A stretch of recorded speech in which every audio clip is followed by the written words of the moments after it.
Have you ever paid attention to K-dramas, where a guy in a perfect suit walks out of an explosion in slow-mo, beats up 18 people with a spoon, then gets back to his underground lair run by orphans and a grandma who used to be a hit woman? And you're thinking, why are so many Korean shows like this? I mean, this isn't just one or two dramas, it's a whole genre at this point. Welcome to the world of Korean gang dramas and violent manhwas, where justice is served with a flying roundhouse kick and a sad violin playing in the background.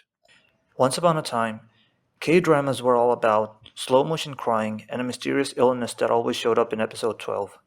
But now, you've got shows like My Name that's centered around revenge, or Vincenzo, where the main character is a literal Italian-Korean mafia lawyer.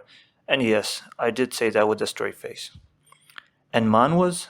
Forget about cute webtoons. These days, it's all about high schoolers who punch harder than MMA fighters, and gangsters who look like they walked off Vogue cover. So, what actually happened? Why all the blood, bruises, and brooding anti-heroes? Well, here's a serious bit. South Korea has been through some stuff. Colonization, war, dictatorship, censorship, economic collapse. You know, just casual things that tend to make a country a little emotionally constipated. And out of that comes a very unique cultural vibe called Han, a kind of deep, suppressed rage mixed with sadness and injustice. It's like if guilt, anger, and emotional damage had a baby, and then that baby became a screenwriter.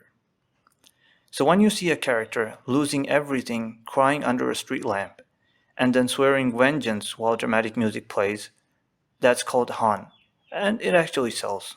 Gangs in K-dramas aren't just there to be scary, they're basically a rebellion with abs.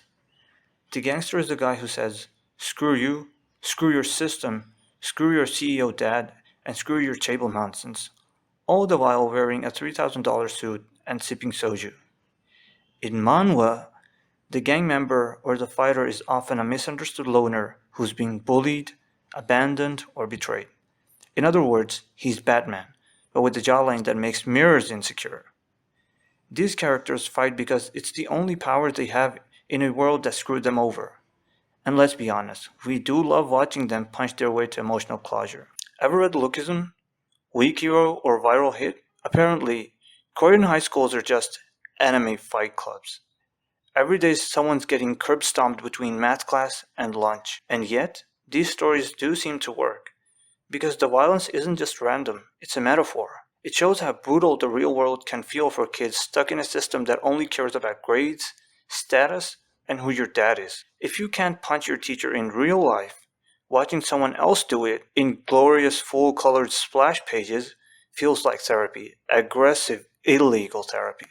And thanks to Squid Game, The Glory, and My Name, the world now knows that Koreans just don't do heartbreak. They do heartbreaks with brass knuckles. And they do it beautifully. Like somehow they make getting stabbed look artistic. Korean creators have figured out the magic formula: deep emotional trauma plus slow motion violence and poetic soundtrack is equal to global hit.